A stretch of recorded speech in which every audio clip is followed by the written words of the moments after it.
This is Guardian Radio, your station for up-to-the-minute news, intelligent, interactive, and engaging conversation. 96.9 FM.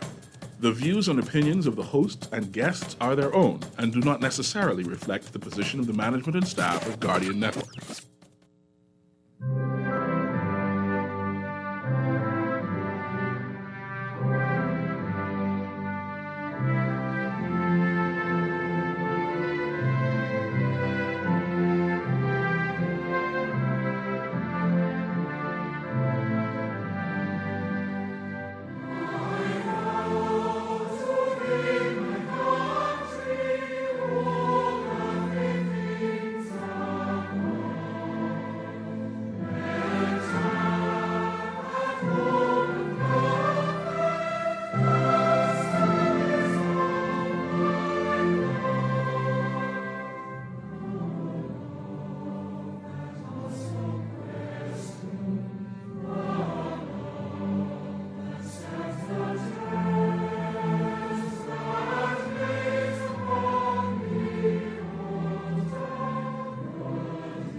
Good morning. Welcome to Guardian Radio 96.9 FM. I don't know how I missed it yesterday. This is Leyvon Miller.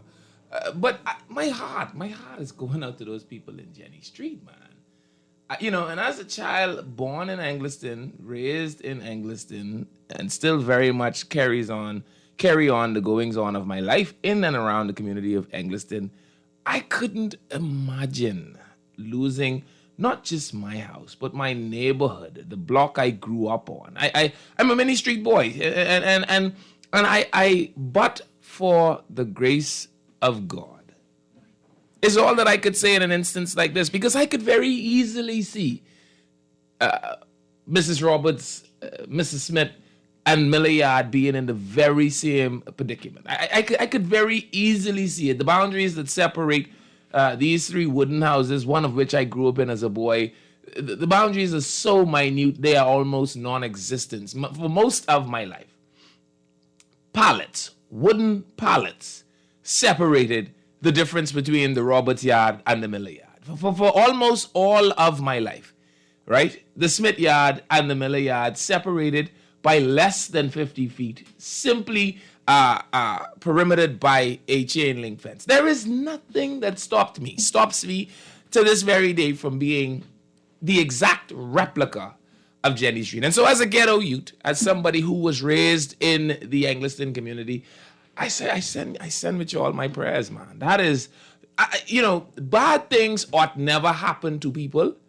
I maintain that they certainly ought never happen on a Sunday. No one ever anticipates that havoc, mayhem will visit their lives on Sundays. And so I, for whatever it is worth, hopefully if there are any efforts out there that are not polarized or overemphasized for gain, because I don't believe in the exploitation of the poor either. As a matter of fact, I think that Jesus is a friend of the poor, and if you exploit the poor, you will have a problem with Jesus. And if there is something happening out there that I can be a part of, I mean, I don't know in what facet I can. I don't even know what you offer people whose entire lives have burnt to the ground. I look at the picture of the man that's 73 years old, and my heart bleeds, because most people in their lives will only have an opportunity to build one house.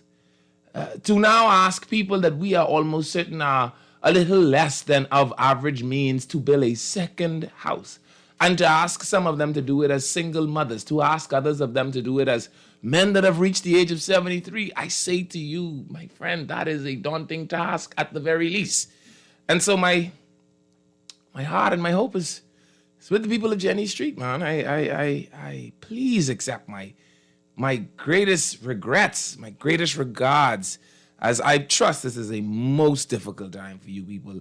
And I'll end with this, and you have to understand ghetto lifestyle, right? And I say ghetto with a great sense of glee in my voice because I consider myself one of the original ghetto youths, right?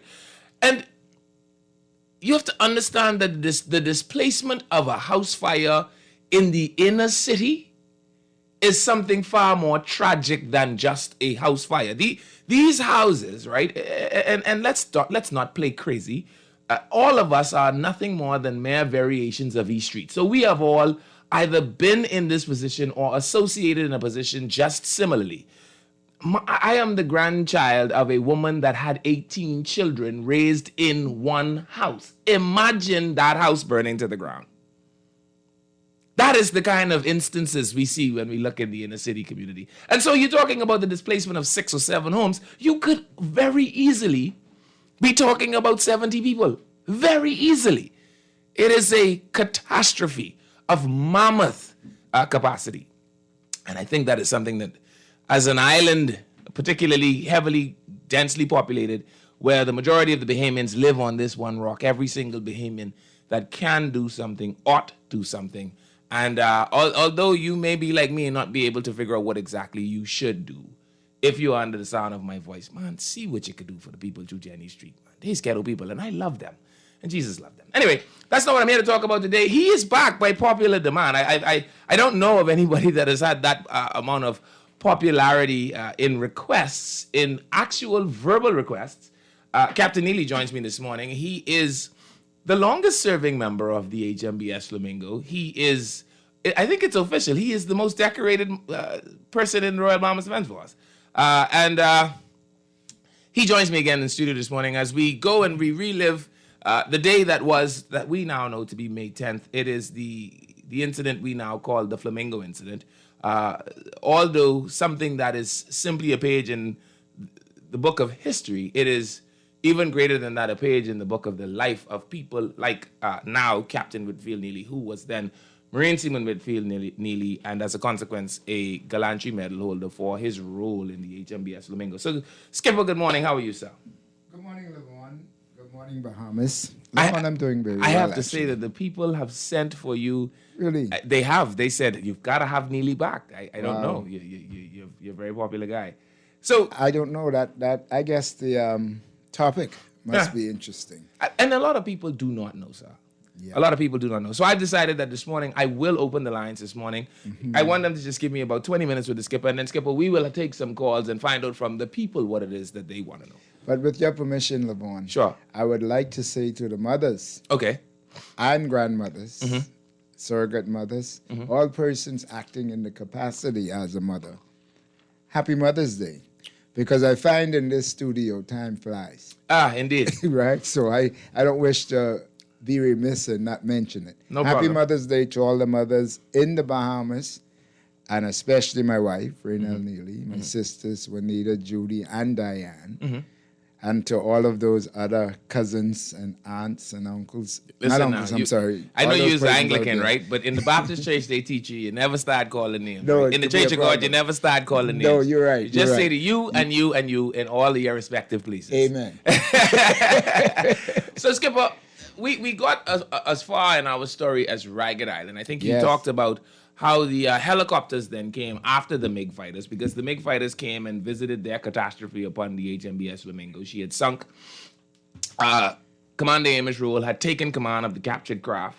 All of the prisoners were still with you. Of course they were. And you took the prisoners with you to Ragged Island. Yes, we took good care of them, actually. Oh, yeah? Did you give them tea and crumpets? We gave them everything we ate, we Yes. gave them. Okay. We took good care of them.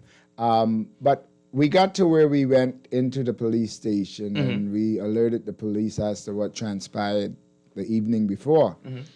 And, it was still dark. It was early in the morning, so it was dark. And the aircraft hadn't returned yet. But when the sun came up, the aircraft returned over Duncantown, Ragged Island this time. This is Sunday morning. Sunday morning. Okay. Mother's Day. Okay. They arrived on the beach. It was also, we were also informed that one of the helicopters landed down by the beach where we had ran the fishing boat aground, and individuals got off and were walking around the fishing boat and looking at it. And everything started after that. Of course, we had alerted New Providence by then, so I don't know what was happening here, but I guess everyone was galvanizing and starting to mobilize and get moving. And that morning, in the early hours of the morning, the MiG aircraft returned. Over Ragged Island. Over Duncantown, Ragged Island. Wow. Flying very low. And I don't know if anyone has ever had that experience, to experience the flight of a fighter aircraft flying low overhead. There's an after boom, which goes off, and it's full of echo, so it kind of shakes everything around. And this was actually taking shingles off of the roofs of persons' homes there in Ragged Island. So this is almost like visited tyranny upon the people of Ragged Listen Island. to me. It was a real sad event because I felt bad about going to Ragged Island after I saw what was happening. I said, now, if we hadn't come to Ragged Island, these old people here and the kids would not be so terrified and so afraid for their lives with what was transpiring from the pilot, with the pilots on the aircraft. And they were flying up and down, just flying back and forth, flying back and forth. And it continued for a while, quite a while. Eventually, we were able to get an aircraft in with the Commodore at the time, who was William Swindley. Mr. Swindley. The first Commodore for the Royal Bahamas Defense Force. An Englishman. He was an Englishman. He was there. He came over initially to assist in setting up and getting the Defense Force up and moving. He was the Commodore at the time, and of course, the Commissioner of Police was Commissioner Salatiel Thompson. Yeah. After 9, I think it was, an aircraft arrived, bringing them into Duncantown, Ragged Island. A private aircraft. Yes. Yeah. What was the thought around that? The thought around it was we were just happy to see some other people flying around other than the Cuban aircraft, because that was a friendly face. Okay. With all of the stuff going on in the area. And they got off the aircraft. I think it was flown by this guy out of Exuma. Okay. Nixon, I think his name. Okay. He was a Nixon. Okay. I'm sure he was a Nixon. Because he was a very famous pilot around that time. I think he was the one who brought the aircraft in. And did the police not have planes? Back then, I don't think so. Okay. I'm not sure, but I don't think so. Okay. They could have had one, but the Commissioner of Police came in on that aircraft. On a private plane? Also, yes. Okay. He came in on that aircraft. And they met with Amos Roll. Like I told you, I was a junior man. I wasn't in on any of those meetings. Yeah, junior Buck Private Joe Snuffy. Yeah, I couldn't get earshot as to what was going on. Now, I had asked Captain Allens, as a sub-lieutenant, as the executive officer of Flamingo, seeing his commander, the Commodore, get off the plane, what was it like for him? I imagine you as a Marine seaman in an entirely different capacity. One of the reasons commanders visit the scene is because commanders bring with them a level of hope. After being shot at, after having the whole incident in the dory, what was it like seeing Commodore Swindley? Did that do anything for you? It was refreshing to see him. He and both the Commissioner of the Police. And they came, but I quickly realized they were kind of deep in the water like we were. Yeah, okay. There was nothing much they could have done because those aircraft were still having their way and flying. And I'll be honest with you, I didn't get a sense of satisfaction from seeing them, because all I kind of realized quickly was that these were two other bodies added to the possible body count. What was about to transpire, right? So I said, boy, this isn't good. But eventually, everything continued on right into the early afternoon. Into the early afternoon. So this is almost 48 hours of... Yes. Okay. Harassment by Cuban aircraft. Okay. Nonstop. Right, because people think that the Flamingo incident is 10 minutes or 15 minutes and it's over. No, this is a prolonged, continuation right. of harassment by the Cuban aircraft.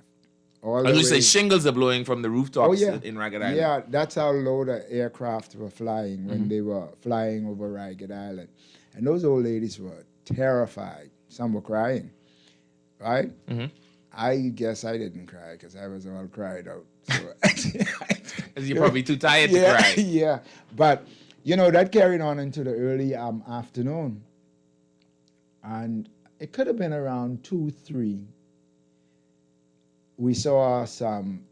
I think they were F-111s come over, a small group of F-111s, about 3 of them flying together. Are those American planes? Yes. Okay. They were American aircraft, fighter aircraft.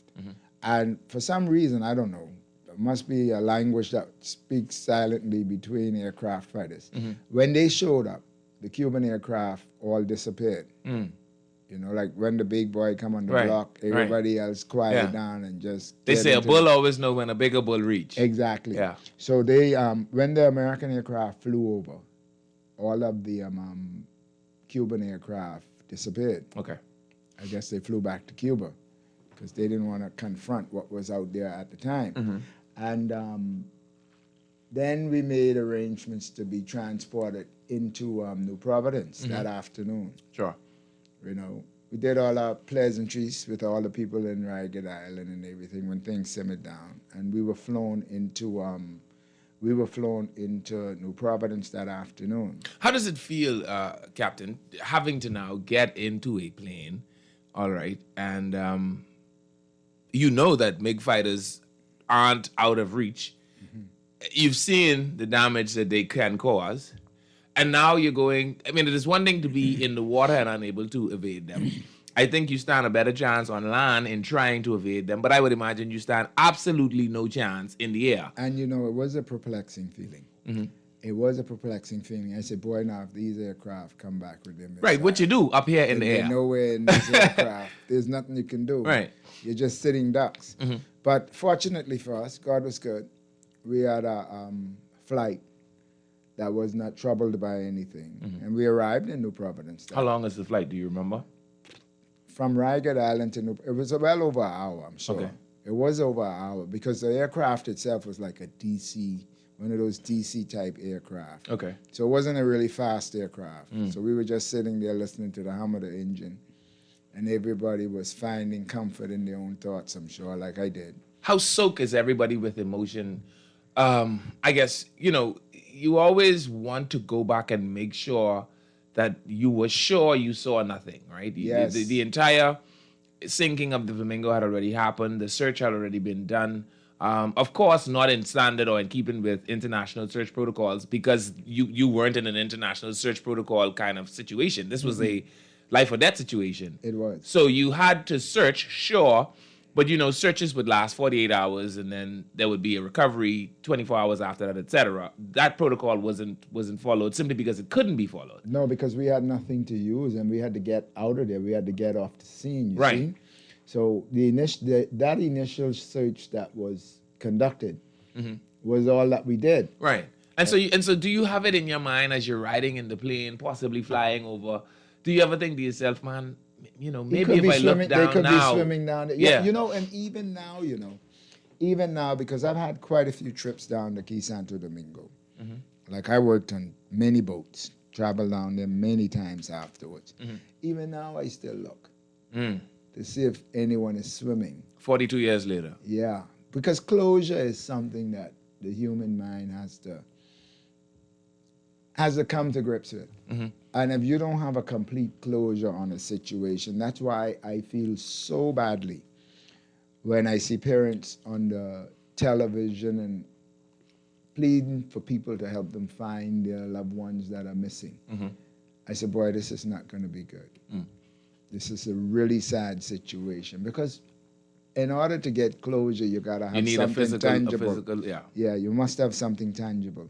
And if you don't get something tangible, the mental closure, it never happens. So, sir, tell me, unlike the rest of your crew, largely from New Providence, you are an island boy from Arbor Island. Yes. You get to Nassau, there isn't any massive crowd waiting on you. Who's waiting at the airport? For me, there was nobody waiting for me. I jumped on the Defense Force bus and went down to the base where they they took all of us there. Right. Because my aunt at the time, she was not a person to really be interactive with people. She always liked to be by herself. Through Lily the Valley corner, smoke a pipe, sit down and relax. She never got too flustered with people. But, you know, it was a very depressing time for me.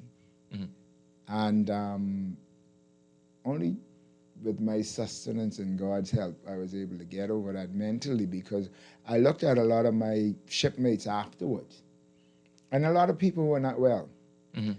And psychologically, maybe I'm not well, I don't know.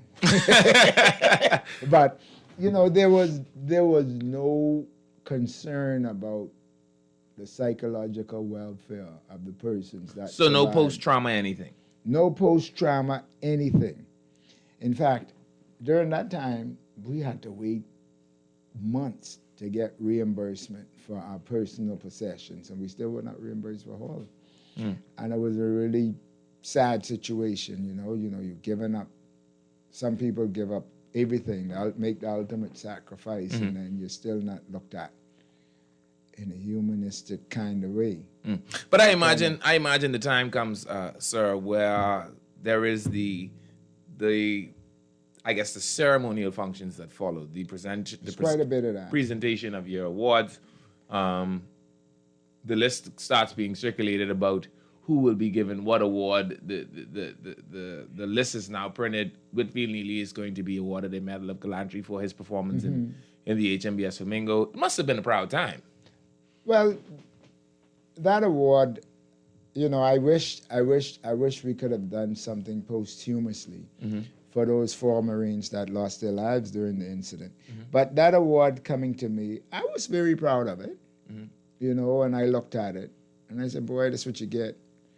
You get your little piece of metal when you're involved in situations. But I was a proud bearer of it, and I wear it proudly even now, you know, but I don't know. It doesn't feel complete to me. You know, that award came, I got it. My shipmates got the traumatic service, the Purple Heart, they call it. I also got a traumatic service. And the captain got, I think he got an MBE, a Member of the British Empire Medal, for his role with the sinking of the Flamingo. And those were the only awards that were given. And then after that, everything just went. Sunny die. Yeah, hum. It just was a hum. Every year you just have the celebration. And for a long time, it had only really been a Coral Harbor thing. Like Right. It wasn't anything national. I think these few years has possibly been the most outside of Coral Harbor display of the story that was. I don't recall it prior to. I noticed that the Bahamian public has a passion for the story now, right? Because we had one Commodore Clifford Scavala. He was a real soldier, still is, I'm sure. Yeah. He was all out with supporting the sinking of the Flamingo epitaph. Yeah. He built a monument in Coral Harbor, Right. which was a good gesture, a good idea, because I know for him to build it uptown, we would have to get property and everything. But he wanted to do it then, so he did it. Yeah. And I remember that being one of the things that he very arduously attended to. Like the Commodore's hand itself was on the building of the Flamingo. yes, and it was really received kindly by the persons that were involved in the incident. Yeah. I could see it on their faces, and they felt special. And basically, after the monument, you know, persons wanted to get involved with it. Some persons made it about themselves. Some persons made it about the parents and the fallen comrades. But somehow I gather that my shipmates, they don't feel satisfied and complete with how it was dealt with. You know, and it's unfortunate, I must admit here, I have not spoken to some of them for years. I don't even know who some of them are. There were 19 of us on the ship. 8 persons have deceased. So that means there are About 11 of you all, yeah. So there are 10 others beside me. I don't see anyone now. And the general age among you all should be about 60, thereabout. Kirby would have been the youngest one. And I would have been somewhere around there with Kirby. So they should all be like 63. Okay. 63, 65, 68, numbers like that. Okay. We're getting aged now.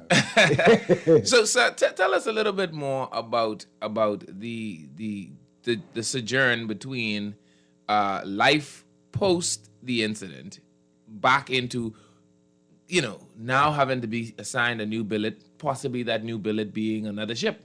It is rumored that there are people in the Defense Force that immediately left after the HMBS Flamingo.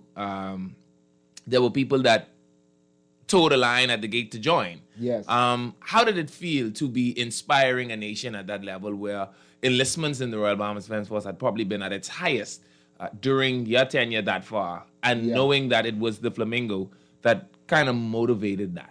Like I said yesterday, the Flamingo, the sinking of the Flamingo showed a Bahamian populace that has not been seen since the sinking of the Flamingo. Everyone was on one page.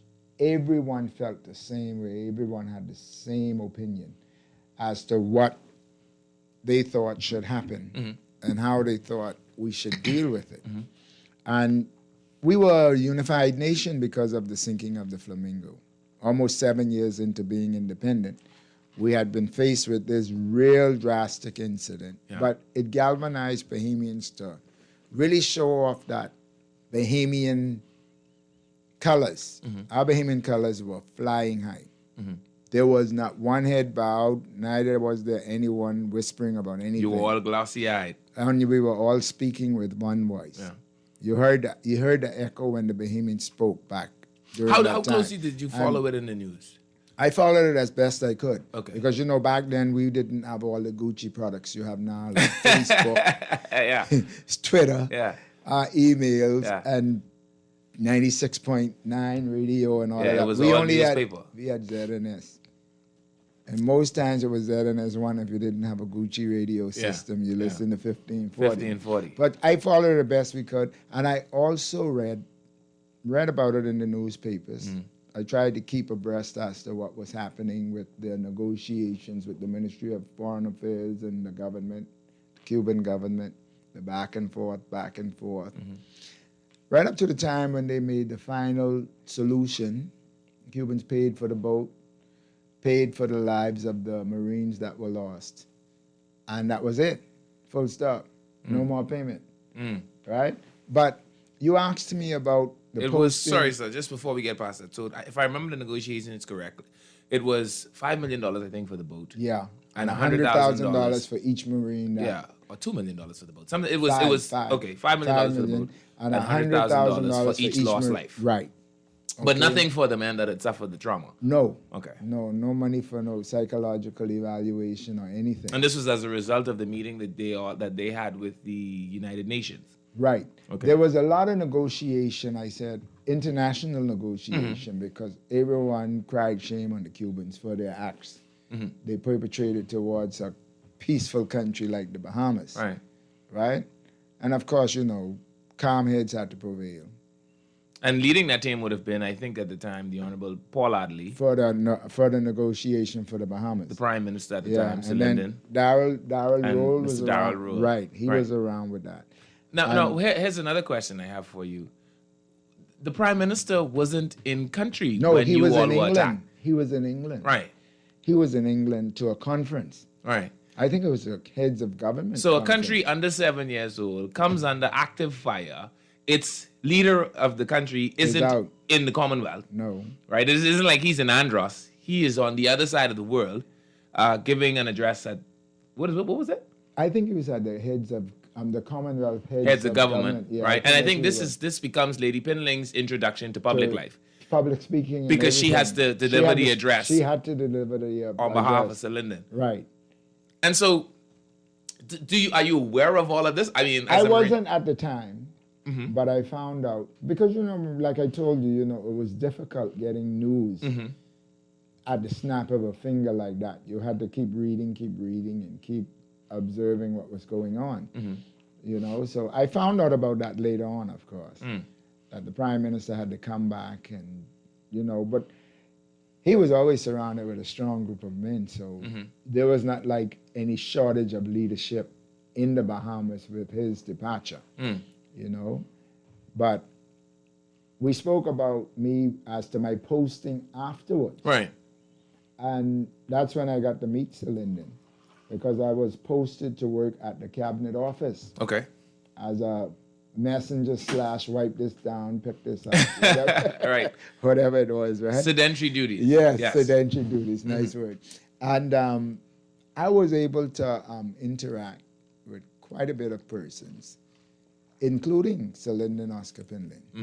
You know, usually on Fridays we had a lunch, and everyone was there. It was a usual gathering for all the persons who worked on that floor, the second floor, where his office was. And he often came out and engaged me in conversation concerning the incident. So I got to speak to him quite a bit about it. Okay. You know, he and Miss Yvonne Johnson and the team that was up there at the time. I spoke to them often about it and interacted with them. It was a really enlightening experience for me being up there with them. Well, Skipper, let me tell you what I want to do. I want to open the phone lines. There are people that are going to want to talk to you. We've got about 20 minutes left. You can give me a call. The number is 323-6232, 325-4316, 325-4259. I have a text right here saying, sir, that the name of the pilot would have been Kenneth Nixon. Nixon, yeah, that's Kenneth right. Nixon that Kenneth would have Nixon, flew you guys on the Ragged Mr. Island. Nixon. I met him just, I think about 3 years ago I met Mr. Nixon. I didn't remember his first name, my apologies, but his name is Kenneth, that's right. Kenneth Nixon. Yes. Yeah, you can also send me a text at 422-4796. Someone is also saying it would be quite interesting to hear the Cuban fisherman side of the story. Why were you all so nice to the Cuban fishermen? I mean, they had almost just caused you your life. Yeah, but remember now, we have a responsibility, and there are rules of engagement that all soldiers must adhere to. And if you compromise those rules of engagements or even go afoul on them, you now leave yourself liable. Okay? You cannot just go and hurt someone because someone is hurting you. That's not the solution. And we were responsible, and the welfare of those arrested Cuban fishermen was resting with us. We had to ensure that we got them to safety more than we got ourselves to safety. Yeah. Because we didn't want those questions coming at us. Well, what happened to the fifth fisherman or the fourth fisherman? Right. We had to put them on the plane before we got on the plane. But it would also speak, though, to the department of the skipper. Yes. Commander Rule. Right. Right. Because he was always our officer in charge. Yeah.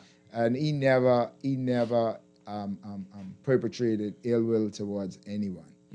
So it would have shocked me to see him saying, well, let's do this. Let's rest one. Do that. Rest one on them. No, he wouldn't do that. He always stood for right. I see the phone lines are lighting up, so let's take a couple of these phone calls. Good morning, caller. You're on. Caller, you there? Yes, Mr. Miller, how are you? I'm well. Good afternoon. Good afternoon to you. Good morning to your guest. Good morning, sir. I knew the story in 1980 about the Defense Force. I remember that very well. The name that I think there's an error there. The name of the pilot is Kenneth Uncle, the late Norman Nixon, who was born in. That's Kenneth is the nephew of Norman Nixon. Okay, well. So Norman is the late Norman Nixon. Okay. That's the pilot. Norman was the senior man, huh? Yes, sir. Okay, sir. Ken is still alive, but Norman was the pilot. Okay. Thank you. Right. Thank you. Thank you, Let's sir. take another call. Good morning, caller. You're on. Caller, you there? Yes. Hey, how are you? You live? Okay. Yeah. Lehman, how you doing, man? I'm well. How are you? Yeah, wonderful show. Thank I you. wanted to ask the gentleman. At the age of 18, that's how old I was when I learned of the incident. I wanted to ask him, did that cause him to love his country more? And also, too, training session, did it become more intense? I'll hang up and listen. Thank you very much. 323-6232, 325-4316, 325-4259. What happened as a result of the incident regarding training? Training with the Defense Force. Did they alter any of the training evolutions? Mind you, training with the Defense Force was the incipient stages of training in the Defense Force was done by an Englishman named Peter Basher, Lieutenant Peter Basher.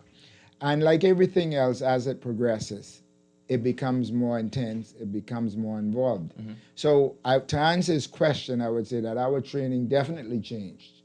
And even now, the metamorphosis of change is happening often.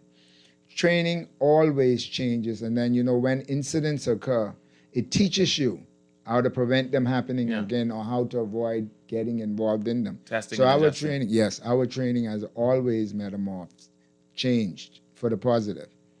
All right, let's take another call. Good morning, caller. You're on. Caller, you there? Hello. How are you? I'm great. Boy, Dr. Whitfield, Charlie here. Hey, Charlie. Well, listen, I have two hard ones for you. I got the impression listening that you had accepted your fate at some point. And I want to know what that must have felt like. And also, seeing that you have been through something very catastrophic, and the country seems to be going through a number of catastrophes. How, if you were running this system, would you do anything differently to manage us out of the crisis? I would love to hang up and listen to you.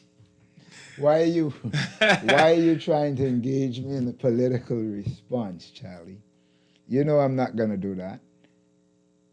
See me offline, and we'll talk about it. 323-623-2325-4316.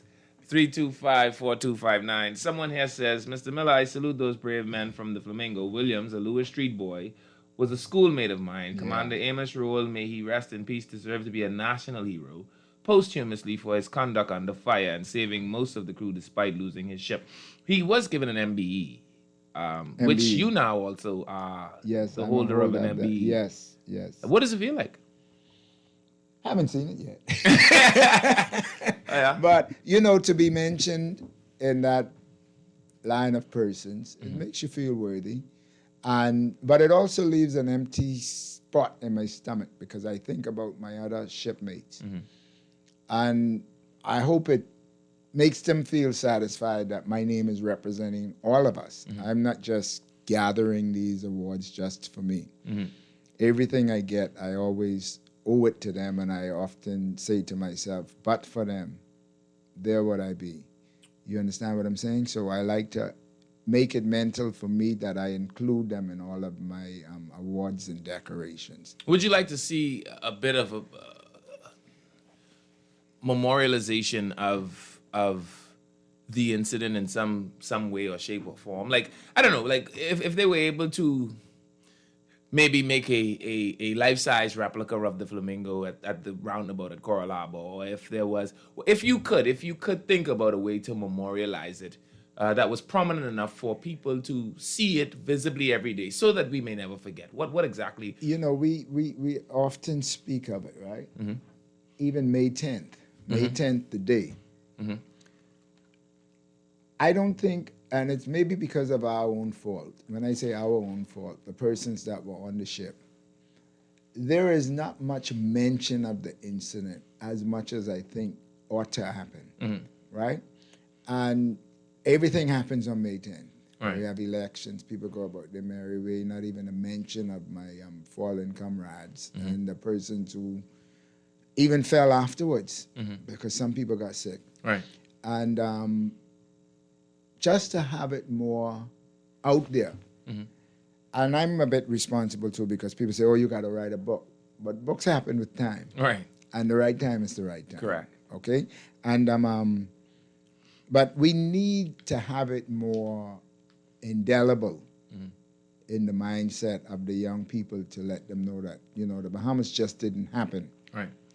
Even just recently, people had to lay down their lives for what you consider is a normalcy in your life, moving about on safe streets and not having to worry or look up overhead for anything. And people did it before that, of course. I respect that also. Sure. But during May 10th, 1980, people laid down their lives for the safety and the security that you take for granted now. And I think it's incumbent upon our educators to put some of it out there, mention it. There is enough on the incident now that they can research and put something together for a period in a history class. And all you and So your that's- shipmates still have pretty good command of your mental faculties. So, I mean, the story is still alive. It's still alive. Right. It's still alive. And persons ought to be told about it and educated concerning it. You see? There's a text right here so that says, "Hi, I love this topic. We must be a Christian nation. The Cubans sink a ship, shot at helpless Marines in water, caused the death of 4, but we love the Cubans. That's God. That's a God kind of love." This here also says, "Hi, what a good day for the second job. General elections were held in the Bahamas on May 10, 2017. You're very correct. I think it was a fatal flaw by the administration at that time. That is Leyvon Miller's personal position. I remember my schoolmate, Eddie Williams, and big up to Denzel Clark from Jeff Fowler. Eddie Williams, what were they like? Were they very popular guys? Because, you know, there's some guys join the ship's complement and they're like hermits. You never really see them. And then there are some people that get on board the ship, and the minute they get there, they're vivacious, they're bombastic. I'll tell you what, Eddie Williams was a really reserved individual, even with his speech, his movement, and everything. Mm-hmm. He was quiet. He was very reticent, just quiet, and he spoke, but you had to engage him. Mm-hmm.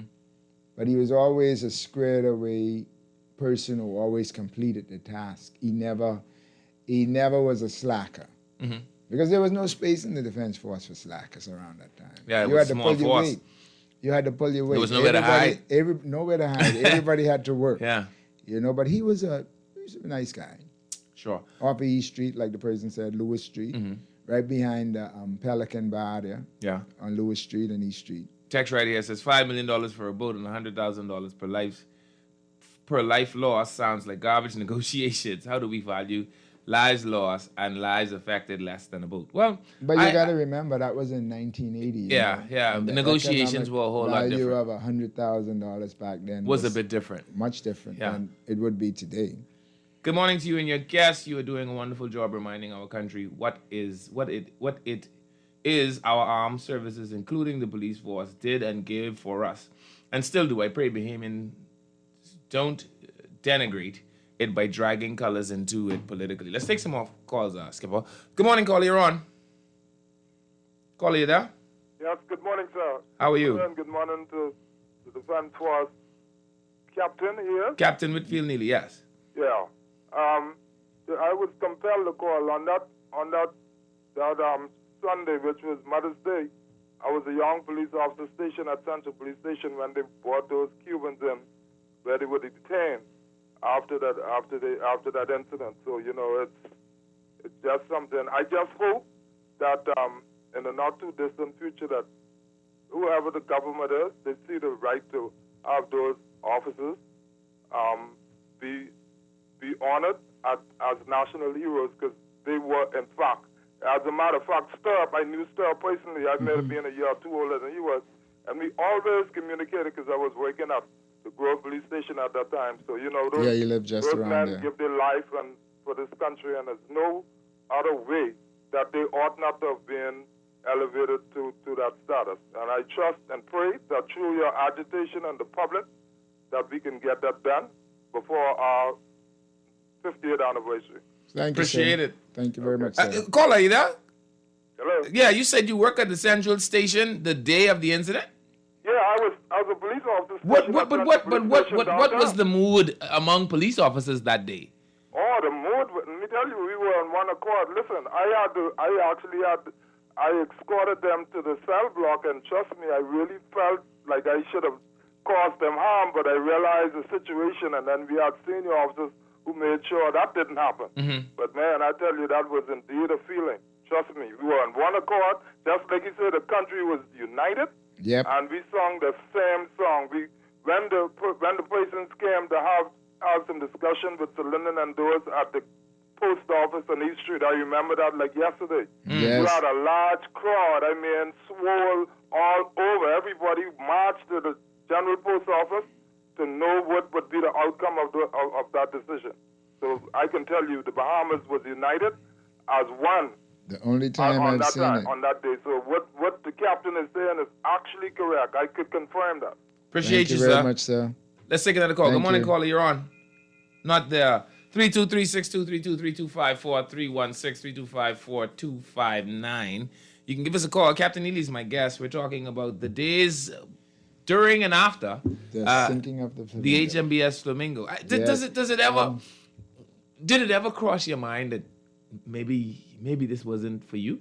How do you Working under Defense Force? Yeah, how did you still Many go times. 38 years Many beyond times. that day? Like, did you ever say to yourself, boy, they didn't shoot at me? And quite honestly, I signed up to get shot at, but not from a plane. I'll tell you, many times I've had reason to just say, boy, I'm shutting it down, I'm moving on. Many times. But like I said yesterday, the Royal Bahamas Defense Force is something. You have to live it to experience She's it. like the first girl you've ever loved. It's like drugs. Yeah, she's like the first I've never girl you've been ever a drug loved. addict, but I see it all the time in media. It's something that gets in you, and you continue, and then every day you just roll from day to day to day, and every day is different. That's what makes it so addictive. Yeah. Every day is different. You don't spend any 2 days doing the same thing. So every day is exciting, and I always loved working on the Defense Force. Did you ever think you would live long enough to see yourself coming from Marine Seaman Whitfield Neely? Did you ever think you'd have a career spanning long enough to see yourself from the days of being a Marine Seaman to now being in a rank more senior than the commander of your ship at that time? I didn't envision it. No, I didn't. I didn't. But as I got a little more matured with my service, I started making plans mentally. So I started stepping in certain directions to get myself out there so I can, if something was to happen, I will not miss it because I didn't act initially. So I started going to school and doing different things to get myself out there to ensure that if it was offered or if it was mentioned, there would be no impediments. there would be no impediments. They couldn't find an excuse not to give it to me. We've got time for one more call. Let's take one more. Good morning, caller. You're on. Not there. He's gone. Yep. But the Defense Forces, I would recommend all young men and women. Because we've got space for them now. Yeah, those. During these days, there were no women in the Defense Force. No, sir. Yeah. Definitely not. Yeah. Only Miss Kobe. Only Miss Kobe, Yeah. the secretary for the Commander Defense Force. But I would recommend to all persons leaving high school, get your qualifications, 5 BJCs or BGCSEs. And most times when you're leaving high school, You ain't sure what you want to do. 99.9 times out of 10, you don't know what you want to do. Yeah. Get on the Defense Force. Get on the police force. Do something positive. Yeah. Don't hang around. We'll make a man out of you for sure. Oh, yeah. Let's see if we can squeeze this one in. Good morning, caller. You're on. You've got about 30 seconds. Caller, you there?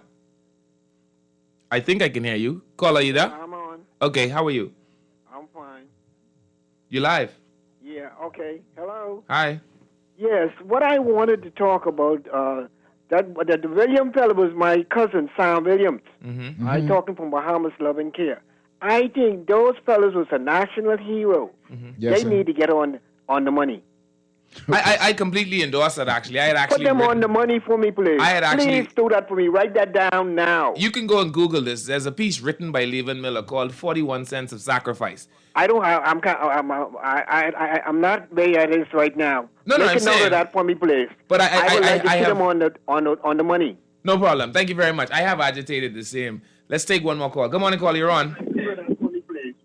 Hello? Hey, how are you? Good morning. Yes. I'm Kenneth Nixon's daughter. Yes, ma'am.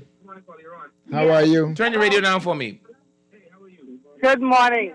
Mm-hmm. I'm Kenneth Nixon's daughter. Mm-hmm. Out of Exuma? I was 6 years old when Officer Gary Roll came and got my father out of his bed to fly into Ragged Island, and the MiGs had to force them to land. Right. Him and Gary Roll, he said, hid under the bushes.